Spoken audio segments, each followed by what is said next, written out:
Pada kesempatan kali ini insyaallah kita akan bahas bagian kecil dari perjalanan hidup seorang yang sangat mulia, yaitu Utsman bin Affan radhiyallahu taala anhu.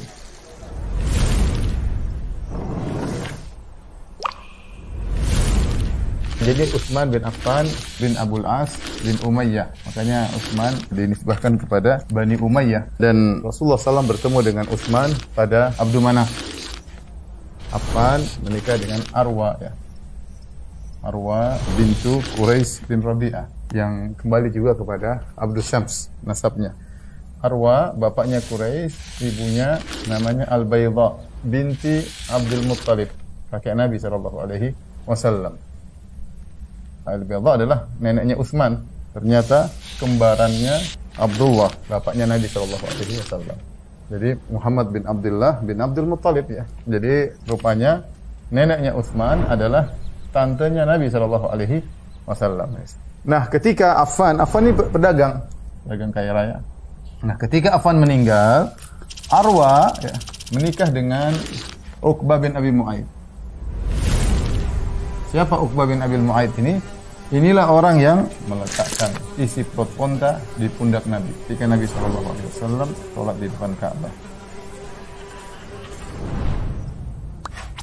Kalau kita lihat posisi Utsman untuk masuk Islam agak berat. Pertama, dia dari Bani Abdus Syams yang bersaing sama Bani Hashim. Bani Hashim maksudnya di antaranya Nabi sallallahu alaihi wasallam. Ada persaingan. Kemudian yang kedua, bapak tirinya Uqbah bin Abi Mu'aid bin Abil Mu'aid yang juga sangat keras perlawanannya kepada Nabi sallallahu alaihi wasallam. Akan tapi akhirnya Utsman bin Affan masuk Islam, ya, melalui Abu Bakar radhiyallahu taala anhu. Utsman lahir 5 tahun setelah Nabi sallallahu alaihi wasallam. Jadi beliau lebih muda daripada Nabi 5 tahun. Kemudian wafat tahun 35 Hijriah. Masuk Islam ketika usia beliau 35 tahun, ya. Itu karena Nabi sallallahu alaihi wasallam berdakwah umur 40 tahun dan Utsman termasuk orang-orang yang pertama kali masuk Islam, dan usia beliau adalah 35 tahun. Adapun sifat-sifat Utsman bin Affan radhiyallahu taala anhu dari secara fisik, ya, disebutkan beliau adalah kana raba'ah. Raba'ah itu tidak tinggi dan juga tidak pendek, yaitu sedang, ya. Kemudian hasanul wajah, beliau orang yang tampan. Kemudian katsirul lihyah, jenggot beliau sangat banyak, tebal. Kemudian asmarul laun, ya, tubuh beliau tidak putih, ya, mungkin coklat ke arah menuju hitam, ya. Kemudian katsirus sya'r, rambutnya sangat tebal, ya. Kemudian di antara kemuliaan Utsman bin Affan radhiyallahu taala anhu, ya, di masa jahiliyah beliau sudah menjaga diri. Di antaranya beliau tidak pernah minum khamar.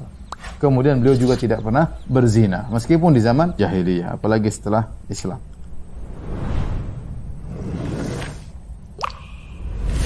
Tapi adapun keutamaan Utsman bin Affan maka sangat banyak. Di antaranya digelari dengan Dzunurain karena dialah satu-satunya orang yang pernah menikahi dua putri seorang Nabi. Sejak Nabi Adam sampai Nabi Muhammad SAW, hanya seorang lelaki yang pernah menikah dengan dua putri Nabi, yaitu Utsman bin Affan. Menikah dengan Ruqayyah, kemudian ketika Ruqayyah radhiyallahu anha meninggal dunia, kemudian Utsman menikah dengan Ummu Kulthum bintu Muhammad, ya, sallallahu alaihi wasallam.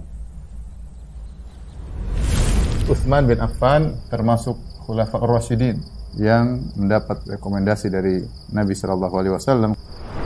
Kata Rasulullah, "Alaikum bisunnati wa sunnatil khulafa'ir rasyidin al-mahdiyyin min ba'di, 'addu 'alaiha bin nawajib." Hendaknya kalian memegang sunnahku dan sunnah para khulafa'ir rasyidin yang mendapat petunjuk setelahku, yaitu Abu Bakar, Umar, Utsman dan Ali. Gigitlah sunnah-sunnah tersebut dengan geraham kalian.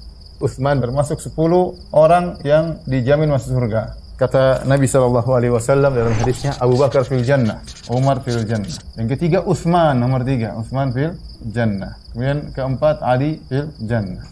Keistimewaan Utsman yang paling istimewa adalah dalam perang Tabuk. Perang Tabuk disebut dengan al-usrah, artinya sulit. Kenapa perang Tabuk disebut Ghazwatul Usrah, perang yang sulit? Karena perang Tabuk terjadi di musim panas, yang sangat panas. Ketika itu kaum muslimin dalam kondisi miskin, sulit. Sementara musuh yang dihadapi sangat berat, yaitu Romawi. Sementara perjalanan harus menempuh jalan sekitar 750 kilo atau 800 kilometer.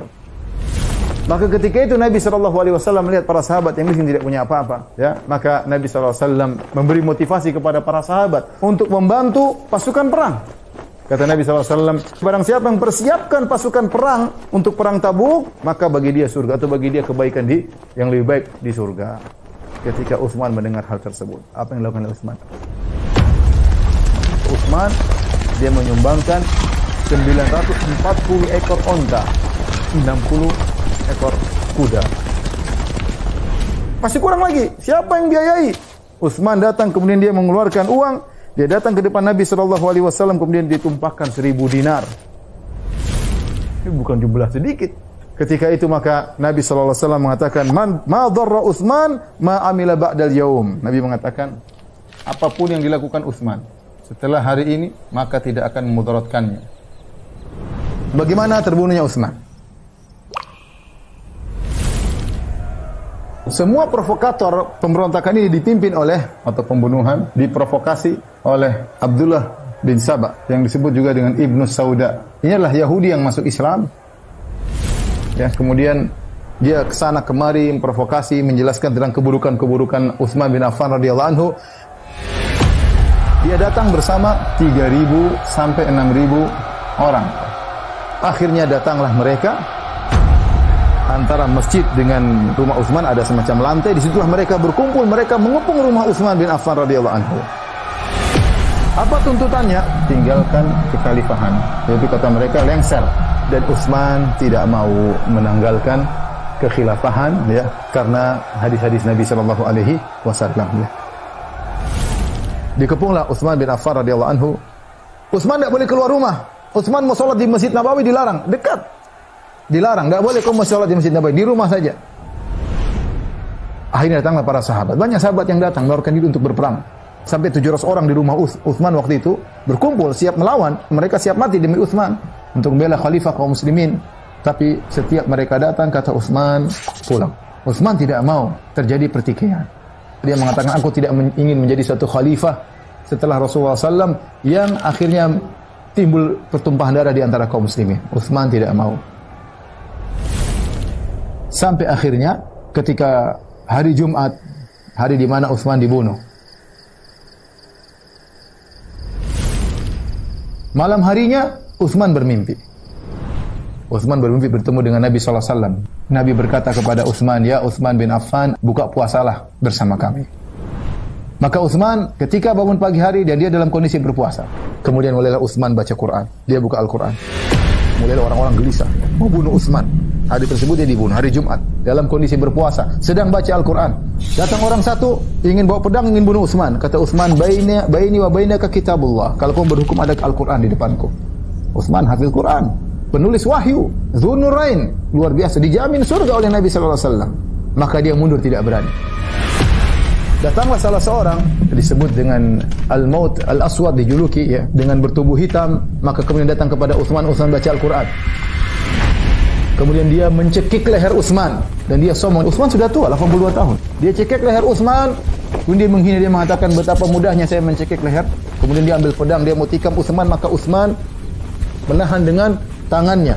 Ketika dia menahan dengan tangannya, entah tangannya putus atau tidak,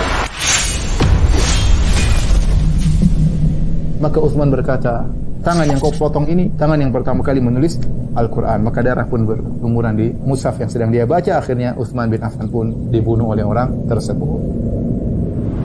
Ditemukan darah dalam Al-Quran pada ayat fasayakfikahumullah wa huwa sami'un alim. Akhirnya meninggal dunia dalam kondisi puasa di hari Jumat, sedang membaca Al-Quran radhiyallahu taala anhu.